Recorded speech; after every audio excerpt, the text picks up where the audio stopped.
Depression and breathing. Is there a way to stop depression with breathing? Maybe. We're going to find out in this video.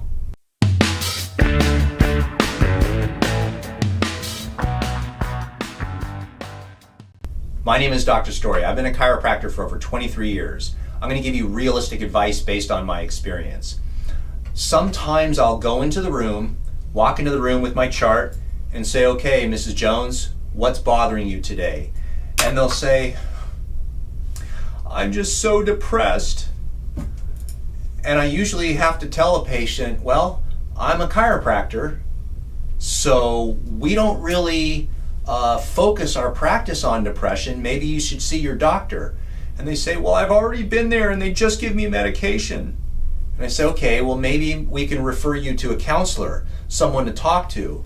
And they say, well, I just came from there and they wanted to suggest medication. They told me to be on medication even more.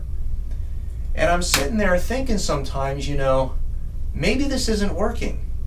Now, I don't put myself forward and actually tell every patient this, because I'm going to tell you on YouTube what I suggest to people, but I don't do this on the first visit. Usually I'll get to know the patient and I'll open up conversation of saying things like, would you be open to trying something different to see if it helps your depression?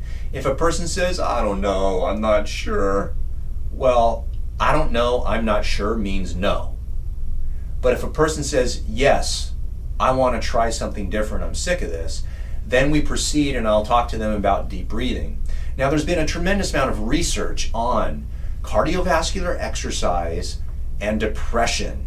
And they found that if you can get that depressed person, the clinically depressed person, to do cardiovascular exercise, very often you could reduce their medications by 50%.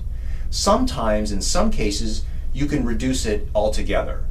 Because exercise creates a number of hormonal effects that help us be happy. And we can talk about serotonin and dopamine and all the chemical stuff, but basically what it boils down to is cardiovascular exercise helps clinical depression. The deep breathing that occurs in cardiovascular exercise is what we're going to try to mimic. So when people say, oh, you should breathe through a straw, or you should just breathe with your belly, and you should put your hands like this and be real calm and deep, that's not the type of breathing we're talking about. We want to really engulf our lungs with oxygen. So what you do is you breathe in as deep as you can. You want to breathe in as if you're going to dive underneath water and you're going to be under there for a long time. So you got to get as much air into your lungs as you can. So you breathe in, you start with your belly, you breathe in with your chest. You want your chest to come out this way. Breathe in as deep as you can and then just let it go like that. You repeat that procedure 30 times. There's a way to prove that this has a calming effect, and I'll leave a link down below. There's a video I made a couple years ago regarding breathing and helping your blood pressure. So watch that video, it gives much more details on how to do it.